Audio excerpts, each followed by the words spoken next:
Hello dear friends, how are you? আপনারা সবাই কেমন আছেন? আশা করি আপনারা সবাই ভালো আছেন। আজকে আমি আপনাদের সামনে কালি লিনাক্সের বেসিক ফাইল সিস্টেম এবং টার্মিনালের বিভিন্ন কমান্ড নিয়ে আলোচনা করব। আমরা প্রথমে ফাইল সিস্টেম নিয়ে কথা বলি। আসুন আমরা দেখি কালি লিনাক্সের যে বিন ডাইরেক্টরি আছে সেই বিন ডাইরেক্টরিতে বেসিক প্রোগ্রামগুলো জমা থাকে। যেমন আমরা টার্মিনালে যে সমস্ত কমান্ডগুলো ব্যবহার করি সেই কমান্ডগুলো বিন ডাইরেক্টরিতে জমা থাকে। আচ্ছা, এস বিন ডাইরেক্টরিতে থাকে সিস্টেম প্রোগ্রামগুলো। এই সিস্টেমটাকে চালু করার জন্য বা সিস্টেমটাকে রান করার জন্য যতগুলো প্রোগ্রামের প্রয়োজন হয় সেই সমস্ত প্রোগ্রামগুলো এসবিন ডাইরেক্টরিতে জমা থাকে। ইটিসি ডাইরেক্টরিতে কি থাকে? ওই সমস্ত সিস্টেম প্রোগ্রামগুলোর কনফিগারেশন ফাইলগুলো থাকে। যখন কোনো একটা সিস্টেম আমরা রান করব তার জন্য কিছু কনফিগারেশন ফাইলের প্রয়োজন হয়, এই কনফিগারেশন ফাইলগুলো জমা থাকে ইটিসি ডাইরেক্টরিতে। টেম্প ডাইরেক্টরিতে টেম্পোরারি ফাইলগুলো জমা থাকে। টেম্পোরারি মানে তাৎক্ষণিকভাবে কিছু সময়ের জন্য যখন আমরা কোনো কিছু সেভ করি সেটা এই টেম্প ফাইলে জমা থাকে। ধরেন আমি এক জায়গা থেকে একটা ফাইল কপি করে আরেক জায়গায় নিয়ে যাওয়া পর্যন্ত যে আমি কিছুক্ষণের জন্য এই কপি করে এটাকে সেভ করে রাখলাম, এই সেভটা জমা থাকে মূলত টেম্প ডিরেক্টরিতে। আছে ইউজার বিন ডিরেক্টরিতে কি থাকে?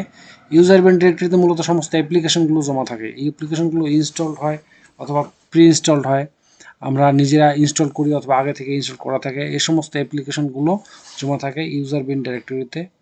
আর ইউজার শেয়ার ডাইরেক্টরিতে থাকে অ্যাপ্লিকেশন সাপোর্টের যত ডাটা এবং ফাইল আছে সেই সমস্ত ফাইলগুলো এবং ডাটাগুলো এই ইউজার শেয়ার ডাইরেক্টরিতে জমা থাকে। হোম ডাইরেক্টরিতে কি থাকে? হোম ডাইরেক্টরি মূলত যতগুলো ইউজার আছে সমস্ত ইউজারের পার্সোনাল ডাইরেক্টরিগুলো এই হোম ডাইরেক্টরিতে জমা থাকে।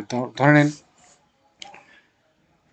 আমাদের ডাউনলোড, ডকুমেন্ট এই জাতীয় যে ফোল্ডারগুলো আছে এই জাতীয় ফোল্ডারগুলো হোম ডিরেক্টরিতে জমা থাকে। রুট ডিরেক্টরিটা মূলত কী জন্য কাজ করে? রুট ডিরেক্টরি হচ্ছে home directory of super user, অর্থাৎ এই রুট ডাইরেক্টরিটা হচ্ছে আমরা যখন কোনো কিছু ব্যবহার করি অ্যাডমিন হিসেবে আমাদের অ্যাডমিনের ডাইরেক্টরিগুলো, অ্যাডমিনের হোম ডাইরেক্টরিটা জমা থাকে রুট ডাইরেক্টরিতে। এরপরে আমরা আলোচনা করব বিভিন্ন কমান্ড নিয়ে। আসুন আমরা কমান্ড নিয়ে কথা বলি। কালি লিনাক্সের টার্মিনালে আমরা সাধারণত যে কাজগুলো করি সব কাজ কমান্ড দিয়ে করা হয়। কালি লিনাক্সের টার্মিনাল কমান্ড দিয়েই চলে, কমান্ড ছাড়া কোনোভাবে টার্মিনাল চালানো যায় না। সেক্ষেত্রে বিভিন্ন কমান্ড ব্যবহার করতে হয়। অনেক কমান্ড থাকার পরেও কিছু কিছু বেসিক কমান্ড আছে যেগুলো আমাদের না জানলেই নয়, সেই সমস্ত কমান্ড নিয়ে আমি কথা বলতেছি। হেল্প একটা কমান্ড আছে, যখন আমরা কোনো প্রোগ্রাম রান করব, রান করার আগে সেই প্রোগ্রামের নিজস্ব কিছু কমান্ড থাকে এবং কমান্ডগুলোর কাজ থাকে নিজস্ব, যেগুলো আমাদের জানা থাকে না। তাহলে আমরা কি করব?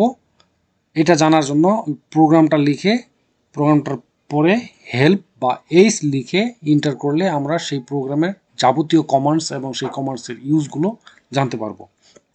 মেন কি? মেন মূলত কমান্ডগুলোর ম্যানুয়াল শো করবে, ম্যানুয়াল পেজ শো করবে। এলএস হচ্ছে আমরা যখন কোনো ডাইরেক্টরিতে থাকবো সেই ডাইরেক্টরির মধ্যে যতগুলো ফাইল ফোল্ডার আছে সেগুলো জানার জন্য এলএস কমান্ড ব্যবহার করা হয়। আমরা যখন যেই ফোল্ডারে থাকবো বা ডাইরেক্টরিতে থাকবো সেখানে থাকা অবস্থায় যদি আমরা টার্মিনালের মধ্যে এলএস কমান্ড লিখে ইন্টার করি তাহলে ওই ফোল্ডার বা ওই ডাইরেক্টরির সমস্ত লিস্ট আমাদেরকে শো করবে। সিডি মূলত হচ্ছে কি চেঞ্জ ডাইরেক্টরি। আমরা কোনো একটা ডাইরেক্টরিতে আছি, ধরে নেন আমি এখন ডাউনলোড ডাইরেক্টরিতে আছি, এখান থেকে আমি ডকুমেন্ট ডাইরেক্টরিতে যাব, তাহলে আমাকে সিডি কমান্ড দিয়ে যেতে হবে। আমি সিডি কমান্ড লিখে যদি ডকুমেন্ট লিখি তাহলে আমি ডাউনলোড থেকে ডকুমেন্ট ডাইরেক্টরিতে যেতে পারবো। পিডাব্লিউডি মূলত print the current working directory, অর্থাৎ আমি বর্তমানে যে ডাইরেক্টরিতে আছি আমি যদি বুঝতে না পারি কোন ডাইরেক্টরিতে আছি তাহলে সেক্ষেত্রে টার্মিনালে পিডাব্লিউডি কমান্ড লিখে এন্টার করলে আমাদেরকে টোটাল লাইনটা শো করবে, পাথটা শো করবে যে আমি এখন কোন ডাইরেক্টরিতে আছি, কোন ডাইরেক্টরিতে কাজ করতেছি। আরএম হচ্ছে মূলত রিমুভ করার জন্য একটা কমান্ড। আমরা কোনো ফাইল বা ডাইরেক্টরি যখন রিমুভ করব তখন আরএম কমান্ড দিয়ে আমাদেরকে রিমুভ করতে হবে। সিপি কমান্ড কি কাজের জন্য ব্যবহার হয়? সিপি কমান্ড মূলত ব্যবহার হয় কোনো কিছু কপি করার জন্য। ফাইল বা ডিরেক্টরি কপি করে এক জায়গা থেকে যখন আরেক জায়গায় আমরা নিয়ে যাব তখন আমাদেরকে সিপি কমান্ডটা ইউজ করতে হয়।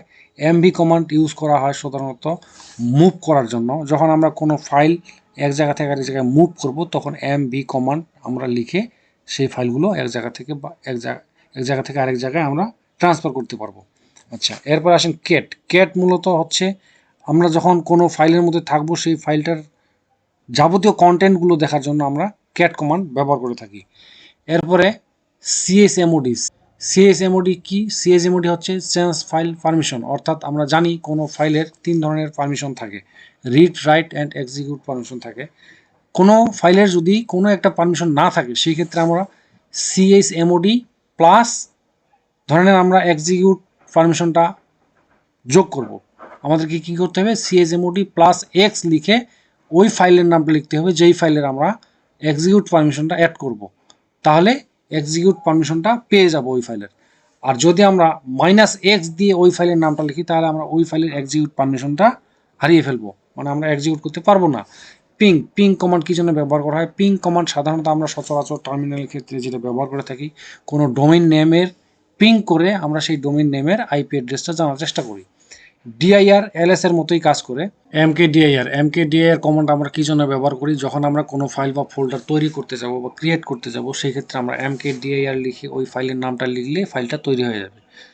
সুডো এসইউ আমরা গ্রান্ট রুট প্রিভিলেজ নেওয়ার জন্য ব্যবহার করে থাকি। আমরা যখন টার্মিনালে ঢুকবো, টার্মিনালে ঢুকে আমরা কিছু বাইন্ডিংস আছে যেগুলো আমরা করতে পারবো না, সেটা করার জন্য আমাদেরকে রুট প্রিভিলেজ নিতে হয়। সেক্ষেত্রে আমরা সুডো এসইউ লিখে আমাদের পাসওয়ার্ডটা দিতে হবে, পাসওয়ার্ড দিলে আমরা রুট প্রিভিলেজটা পাবো। ক্যাট কি করবে? কোনো একটা ফাইলের যাবতীয় কন্টেন্টগুলো শো করবে। ক্যাট লিখে যদি আমরা সেই ফাইলটা লিখি তাহলে সেই ফাইলটার যাবতীয় কন্টেন্টগুলো আমরা টার্মিনালে দেখতে পাবো। ন্যানো হচ্ছে কোনো ফাইল এডিট করার জন্য একটা কমান্ড। ন্যানো দিয়ে আমরা কোনো ফাইল এডিট করে সেই ফাইলটা আমরা আমাদের মতো করে তৈরি করে নিতে পারবো। এরপর জিএডিট হচ্ছে একটি কমান্ড যেটা দিয়ে ফাইল এডিট করা যায়, ফাইল এডিটর সফটওয়্যার, এটাও এডিট করার জন্য ব্যবহার করা হয়। ন্যানো কমান্ডটাও এডিট করার জন্য ব্যবহার করা হয়। chmod কমান্ড নিয়ে আমরা প্রথমেই কথা বলছি, এরপরে আমরা চলে যাই সরাসরি আমাদের এগুলো কমান্ড ব্যবহার করার জন্য টার্মিনালে। ডিয়ার ফ্রেন্ডস, আমরা টার্মিনালে আসছি, আমরা টার্মিনালটাকে অন করি। একটু আপনাদের দেখার জন্য টার্মিনালটা বড় করে নেই। টার্মিনালটাকে বড় করে নেওয়ার পরে আমরা এখন সরাসরি সুডো এসইউ যে কমান্ডটা বলছিলাম সেই সুডো এসইউ দিয়ে আমরা রুট প্রিভিলেজ নেওয়ার চেষ্টা করি। আমরা লিখব সুডো এসইউ লিখে ইন্টার করব। ইন্টার করার পরে পাসওয়ার্ড চাবে, আমরা পাসওয়ার্ডটা দিয়ে নেই। পাসওয়ার্ড দিয়ে ইন্টার করলে আমরা রুট প্রিভিলেজটা পেয়ে গেছি। এই যে রুট লেখাটা আসছে এবং উইন্ডোজ হচ্ছে আমার কালি লিনাক্সের হোস্ট নেম। আমি প্রথমেই একটা ভিডিও করেছিলাম যে ভিডিওতে উইন্ডোজ কী জন্য দেওয়া হয়েছে সেটা আমি বলছিলাম। উইন্ডোজ হচ্ছে একটা হোস্ট নেম। আমি কালি নামটাকে চেঞ্জ করে উইন্ডোজ করছি যেন নিজেকে অ্যানোনিমাস রাখতে পারি। এখন আমরা এলএস করে দেখি সিলিকনের মধ্যে আমাদের কি কি আছে।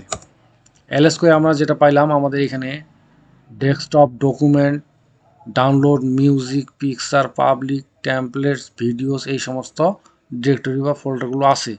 এই সমস্ত ফোল্ডারগুলো আমরা দেখলাম। এখন আমরা ধরে নেন আমরা ডাউনলোড ডকুমেন্টটাতে আমরা ডাউনলোড ফোল্ডারে প্রবেশ করব। সেক্ষেত্রে আমাদেরকে কি করতে হবে? সিডি লিখতে হবে। সিডি লিখে আমরা লিখব capital D O W N L O A D S লিখে আমরা ইন্টার করব। একটা জিনিস খেয়াল করবেন, এখানে ডিটা ক্যাপিটাল ডি আছে, স্মল ডি না। কখনো ভুল করে যদি স্মল ডি দেন তাহলে কিন্তু আপনি ডাউনলোড ফোল্ডারে প্রবেশ করতে পারবেন না, কারণ টার্মিনালে যতগুলো ফোল্ডার আছে, ফাইল আছে, যে সমস্ত কমান্ডগুলো ব্যবহার করা হয় সবগুলো কিন্তু ক্যাশ সেন্সিটিভ, অর্থাৎ upper case lower case sensitive. যেটা আপার কেস সেটা আপার কেসে রাখতে হবে, যেটা লয়ার কেস সেটা লয়ার কেসে দিতে হবে। কোনোভাবে চেঞ্জ করা যাবে না, চেঞ্জ করলে সেক্ষেত্রে আমাদের কোনো কাজই আমরা করতে পারবো না। এখন আমরা এলএস করে দেখি ডাউনলোডের মধ্যে কি আছে। ডাউনলোডের মধ্যে একটা প্রোগ্রাম আছে, সেটা হচ্ছে টর্গোস্ট। আচ্ছা, এখন আমি এখানে একটা নতুন করে ফোল্ডার ক্রিয়েট করব। সেই ফোল্ডার ক্রিয়েট করার জন্য কি করতে হবে? আমরা একটা কমান্ড নিয়ে কথা বলেছিলাম ফোল্ডার ক্রিয়েট করার জন্য, সেটা হচ্ছে এমকেডিআইআর দিয়ে আমরা কোনো ডাইরেক্টরি মেক করতে পারবো, অর্থাৎ আমরা কোনো ডাইরেক্টরি তৈরি করতে পারবো। আমরা লিখি এমকেডিআইআর লিখে ধরে নেন এই ডাউনলোডের মধ্যে টর্গোস্ট আছে। এখানে আমি একটা ফাইল তৈরি করব যেটা হলো টেস্ট ফাইল, টেস্ট ফাইল লিখে আমি ইন্টার করলাম। এখন এই টেস্ট ফাইলটা কিন্তু তৈরি হয়ে গেছে এই ডাউনলোড ফোল্ডারের মধ্যে। আমি এখন কোথায় আছি? ডাউনলোড ফোল্ডারের মধ্যে আছি। আমি ডাউনলোড ফোল্ডারের মধ্যে আসি কি না এটা এখন আমি দেখব। কীভাবে দেখব? আমরা আলোচনা করেছিলাম কিছুক্ষণ আগে পিডাব্লিউডি একটা কমান্ড আছে, যেই কমান্ড দিয়ে ইন্টার করলে আমরা জানতে পারবো আমরা কোন ওয়ার্কিং ডাইরেক্টরিতে আছি, আমাদের ওয়ার্কিং ডাইরেক্টরিটা শো করবে। এখন আমরা সেই কমান্ডটা ইউজ করি পিডাব্লিউডি লিখে এন্টার করি, আমাদেরকে শো করতেছে আমরা হোম, সিলিকন এবং ডাউনলোড ডিরেক্টরিতে আছি। আচ্ছা, এখন এই ডাইরেক্টরিতে থাকার পরে আমরা কি করছি, টেস্ট একটা নতুন ফোল্ডার তৈরি করছি। আমরা দেখি টেস্ট ফোল্ডারটা এই ডাউনলোডের মধ্যে আছে কিনা, এলএস করে দেখি। আমরা দেখতে পাচ্ছি টেস্ট আছে। আচ্ছা, টেস্ট আছে, এখানে আমি আরেকটা তৈরি করি কাজের জন্য, mkdir দিয়ে mkdir টেস্ট, এটাকে আমি 1 দেই, দিয়ে ইন্টার, সরি গ্যাপে দিয়ে দিছি। আরেকবার লিখি mkdir, এখানে গ্যাপ দেওয়া যাবে না, 1 দেই। এই টেস্ট 1 ডাইরেক্টরিটাও কিন্তু তৈরি হয়ে গেছে। এখন আমরা দেখব তৈরি হলো কিনা, এলএস দিয়ে দেখব। দেখেন এখানে টেস্ট 1টাও তৈরি হয়ে গেছে। আচ্ছা, এখানে 1 যদিও তৈরি হয়ে গেছে, সেটা এটার কারণে তৈরি হয়ে গেছিলো, আমরা সেটাকে আপাতত ওভারলুক করি, 1টাকে দেখবো না। আমরা তৈরি করলাম কি টেস্ট এবং টেস্ট 1 দুইটা ফোল্ডার তৈরি করছি। এখন আমরা এখানে যে এই ক্ষেত্রে যে কাজটা করব সেটা হলো কপি করব। আমরা দেখি সিপি কমান্ডের কথা বলছিলাম, সেই সিপি কমান্ড দিয়ে কপি করে এক জায়গা থেকে আরেক জায়গায় আমরা ফাইল বা ফোল্ডার নিয়ে যেতে পারি। তো এক্ষেত্রে আমি কি করব, এখন টেস্ট ফোল্ডারকে টেস্ট 1 ফোল্ডারের মধ্যে নিয়ে যাব। হ্যাঁ, দেখি কিভাবে করা যায়। সেক্ষেত্রে আমরা যে কমান্ড দিব সেটা হলো সিপি দিয়ে আর দিয়ে আমি কোনটাকে নিয়ে যাব, টেস্টকে নিয়ে যাব না, টিইএসটি টেস্টকে কোথায় নিয়ে যাব, টেস্ট 1 এর মধ্যে নিয়ে যাব, টিইএসটি 1 টেস্ট 1 এর মধ্যে নিয়ে যাব। নিয়ে গেছি, নিয়ে যে গেলাম, টেস্ট কপি হয়ে টেস্ট 1 এর মধ্যে গেল কিনা এটা তো আমাকে জানতে হবে। কিভাবে জানবো, আমি এখন টেস্ট 1 এর মধ্যে যাব। টেস্ট 1 এর মধ্যে আমি সিডি দিয়ে যেতে পারি, আমি আরেকভাবে যেতে পারি, সরাসরি দেখতে চাচ্ছি আমি, এলএস দিয়ে দেখব। কি দেখব, টেস্ট 1 এর মধ্যে কি কি ফাইল বা ফোল্ডার আছে। টেস্ট 1 টিইএসটি টেস্ট 1, টেস্ট 1 এর মধ্যে কি কি ফাইল বা ফোল্ডার আছে। আমি দেখতেছি টেস্ট 1 এর মধ্যে টেস্ট ফোল্ডারটা কপি হয়ে চলে আসছে। টেস্ট ফোল্ডার ছিল মূলত ডাউনলোডের মধ্যে, ছিল না, ডাউনলোডের মধ্যে ছিল টেস্ট। এটাকে আমি কপি করলাম, কপি করে টেস্ট 1 এর মধ্যে নিলাম। এখন আমি টেস্ট 1 এর মধ্যে এসে দেখতেছি টেস্ট আসছে, টেস্ট এখানে চলে আসছে। আমি এখানে আরেকবার দেখি আমার ওয়ার্কিং ডিরেক্টরিটা,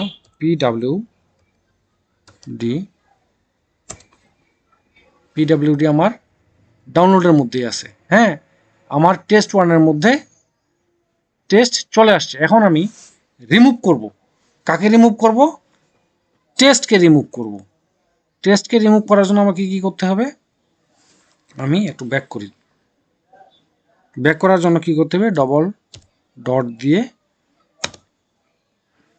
একবার ট্যাব দিয়ে এন্টার করব। আমি পিছে আসলাম, সিলিকনে আবার ডাউনলোডে যাই, সিডি ডাউনলোড। আচ্ছা, আমি কোথায় ছিলাম,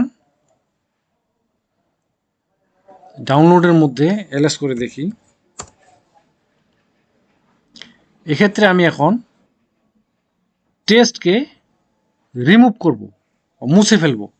টেস্টকে মুছার জন্য আমি কি কমান্ড দিব, rm দিয়ে আর দেই, টেস্ট মুছে দেব, তাই তো, টিইএসটি টেস্ট, টেস্টকে মুছে দিলাম।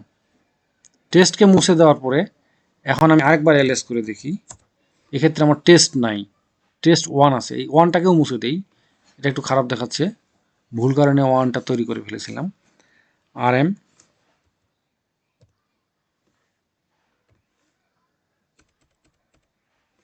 ওয়ান, আবার এলএস করি, 1 নাই, টেস্ট 1 আছে। আমি টেস্ট 1কেও মুছে দেবো, কারণ এটা আমার টেস্ট 1 প্রয়োজনের জিনিস না, টর্গোসটা আমার প্রয়োজনীয় জিনিস। আচ্ছা, এখন আমি টেস্ট 1টাকেও একটু মুছে দিই, একটু আপনারা ধৈর্য সহকারে দেখেন। তার জন্য আবার দিই rm, টেস্ট 1কে মুছে দেওয়ার জন্য লিখতে হবে টিইএসটি টেস্ট 1, এন্টার, এলএস করে দেখি। এলএস করলে এখন আমার এখানে শুধুমাত্র টর্গোস্ট আছে। এবার আসেন আমরা অন্য একটা বিষয় নিয়ে কথা বলি, সেটা হচ্ছে এই টর্গোস্টের মধ্যে যে ফাইলগুলো আছে সেই ফাইলগুলো আমরা দেখব। তার জন্য আমরা কি করব, সিডি করে টর্গোস্টের মধ্যে যাব, সিডি টর্গোস্ট, সিডি টর্গস্টে গিয়ে এস দিয়ে দেখব কি কি আছে। আচ্ছা, সমস্ত ফাইল অ্যান্ড ফোল্ডারগুলো আমরা দেখতে পাচ্ছি সিডি দিয়ে টর্গস্টের মধ্যে যাওয়ার পর। আচ্ছা, এখন যদি আমরা দেখি এলএস এল, তাহলে এই টর্গস্টের যতগুলো ফাইল এবং ফোল্ডার আছে সমস্ত ফাইল এবং ফোল্ডারগুলোর কোনটার কি পারমিশন আছে, রিড রাইট পারমিশন সবগুলো কিন্তু এখানে দেখাচ্ছে না। তো আমি শুধুমাত্র একটার উপরে কাজ করি, একটার উপরে কাজ করার জন্য আমাকে কি করতে হবে।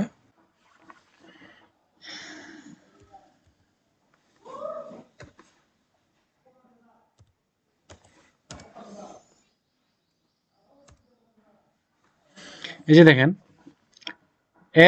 এল দিয়ে বিল্ড ডট এস এস, যেটা এখানে বিল্ড ডট এস এস, এই বিল্ড ডট এস এস এর কী কী পারমিশনগুলো আছে আমরা এখানে দেখতে পাচ্ছি। Read write and execute permission, read and execute permission দেওয়া আছে। এখানে এক্সিকিউট পারমিশনটা যদি আমি এখান থেকে সরাই দিতে চাই বা আমি এক্সিকিউট পারমিশনটা রাখবো না, সেই জন্য আমাকে কি করতে হবে, chmod কমান্ড দিয়ে সেটাকে আউট করতে হবে। তার জন্য আমাকে লিখতে হবে কি,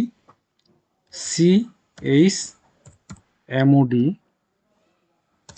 মাইনাস দিয়ে যদি আমি এক্স দেই, দিয়ে এখন ফাইলটার নাম লিখব,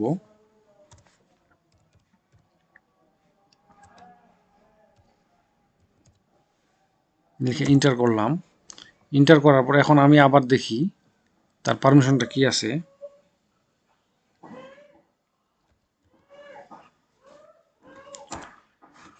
এখান থেকে কিন্তু এক্স যে লেখাটা ছিল সেই এক্স লেখাটা কিন্তু আর এখানে নাই। কেন নাই?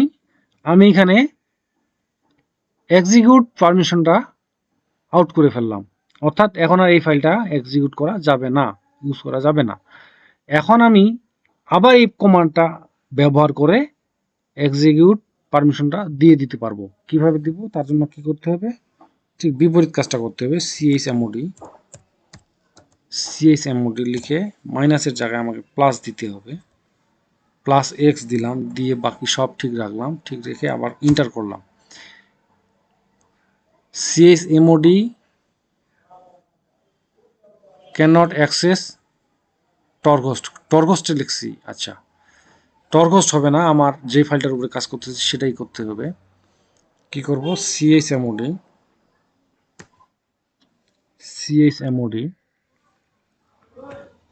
লিখে আমি কোন ফাইলটার এক্সিকিউট পারমিশনটা দিতে চাচ্ছি, বিল্ড ডট এস এস, তাই না?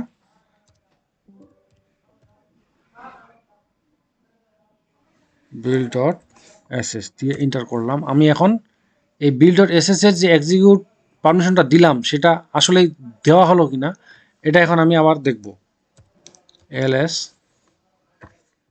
এল বিল্ড ডট এস এস দিয়ে এখন দেখেন আবার এক্সিকিউট পারমিশনটা এখানে চলে আসছে। তাহলে কি হলো, এই বিল্ড ডট এস এস এর এক্সিকিউট পারমিশন ছিল, বিল্ড ডট এস এস এর এক্সিকিউট পারমিশন ছিল, যে এক্সিকিউট পারমিশনটা আমি ওখান থেকে বাদ দিয়ে দিয়েছিলাম, দেওয়ার পরে এখানে এক্সিকিউট পারমিশনটা ছিল না। পরে আমি আবার বিল্ড ডট এস এস এর এক্সিকিউট পারমিশনটা দিয়ে দিলাম, দেওয়ার পরে এই যে এখানে আবার দিয়ে দিচ্ছি এক্সিকিউট পারমিশনটা, দেওয়ার পরে এক্সিকিউট পারমিশন আবার চলে আসছে। এভাবে এই সমস্ত কমান্ডগুলো ব্যবহার করে আমরা আমাদের টার্মিনালে কাজ করে থাকি। এছাড়াও আরও অনেক কমান্ড আছে যেই কমান্ডগুলো সময়ের কারণে দেখানো সম্ভব হচ্ছে না। আশা করি আপনাদেরকে বোঝাতে পারছি। আপনি যদি কখনো কোনো কাজ করতে গিয়ে থেমে যান, আপনি কার কাছে হেল্প নেবেন? যেহেতু আপনার কোনো টিচার বা কোনো হেল্প করার মতো ব্যক্তি আপনার পাশে তখন থাকবে না, আপনি তখন চ্যাট জিপিটির কাছ থেকে জানতে চাবেন। আপনি কালি লিনাক্সের ব্যবহার করার জন্য সমস্ত কমান্ড, এই কমান্ডের ব্যবহারগুলো চ্যাট জিপিটি থেকে জানতে পারবেন। আশা করি আপনারা সবাই আমার এই চ্যানেলটাকে সাবস্ক্রাইব করবেন। আপনারা সবাই ভালো থাকবেন। আপনাদেরকে ধন্যবাদ।